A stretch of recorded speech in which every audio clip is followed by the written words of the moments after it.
Welcome back to part 2.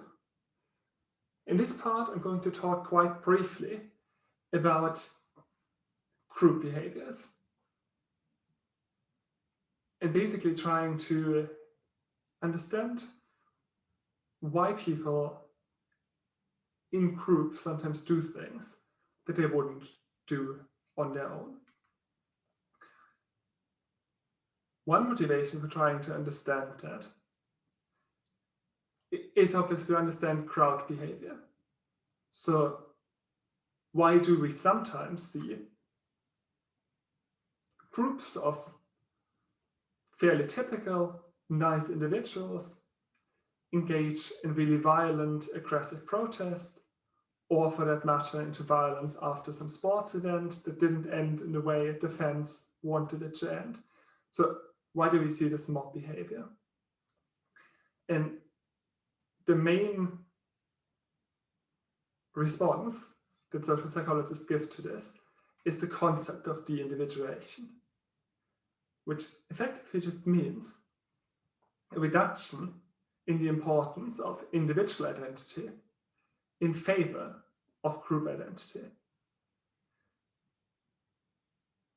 One typical component of that is anonymity. So this guy who wears his mask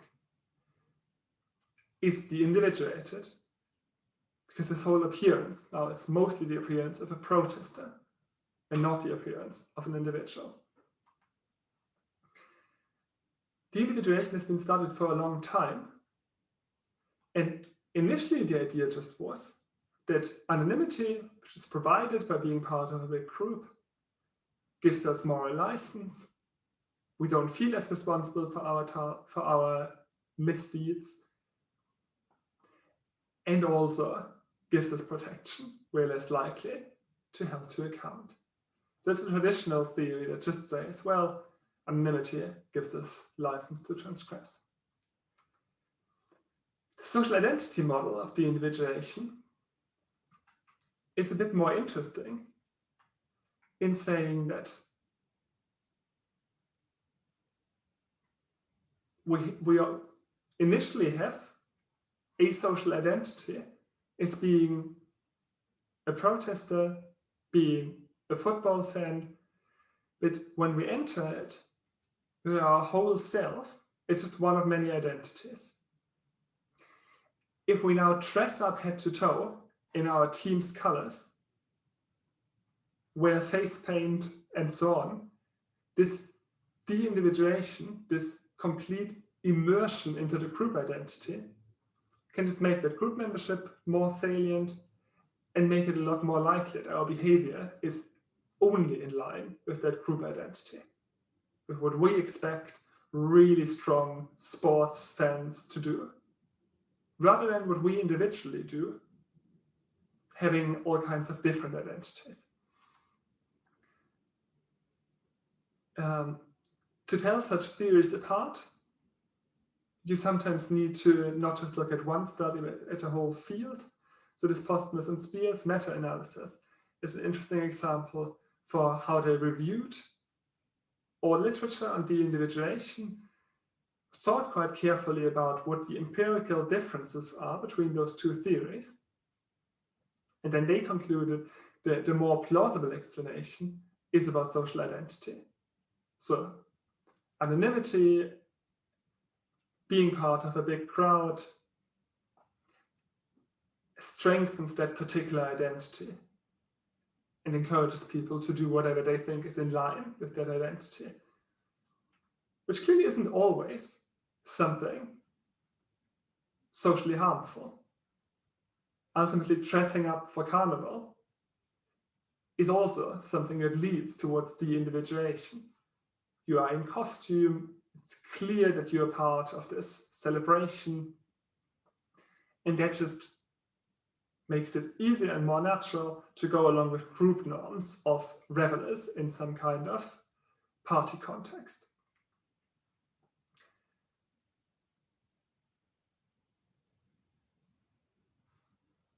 But it's important to recognize that this tendency is just frequently there. when a lot of people are sharing one common identity very intensely. In one study that has shown some conditions for this effect was an early natural experiment by Dina and colleagues who observed children trick-and-treating during Halloween.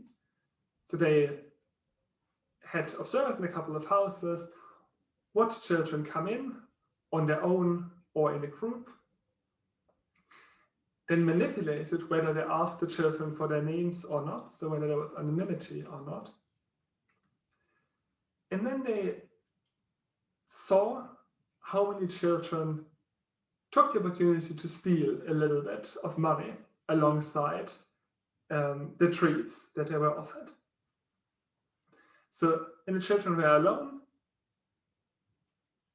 a small minority stole. A very small minority of the ones that were asked for their name, that were identifiable, still just 20% of the ones that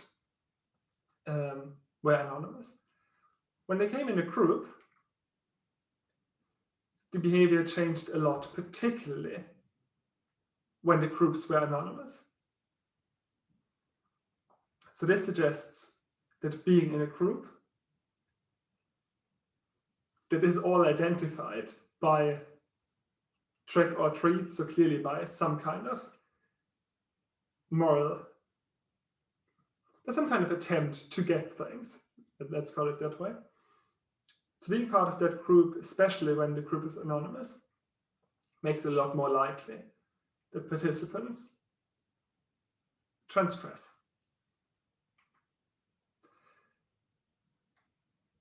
So the two things to remember, to take away, is that anything that de-emphasizes individuality and emphasizes group identity is likely to some extent to make people feel less accountable for their own behavior, and also make them more willing to do whatever they think the group identity requires of them. That doesn't always lead to negative behavior. It's a theory that, of course, we always go to when we explain why violence escalates in some kind of intergroup context. It may also result in helping behavior if the group norm is one of solidarity and helping.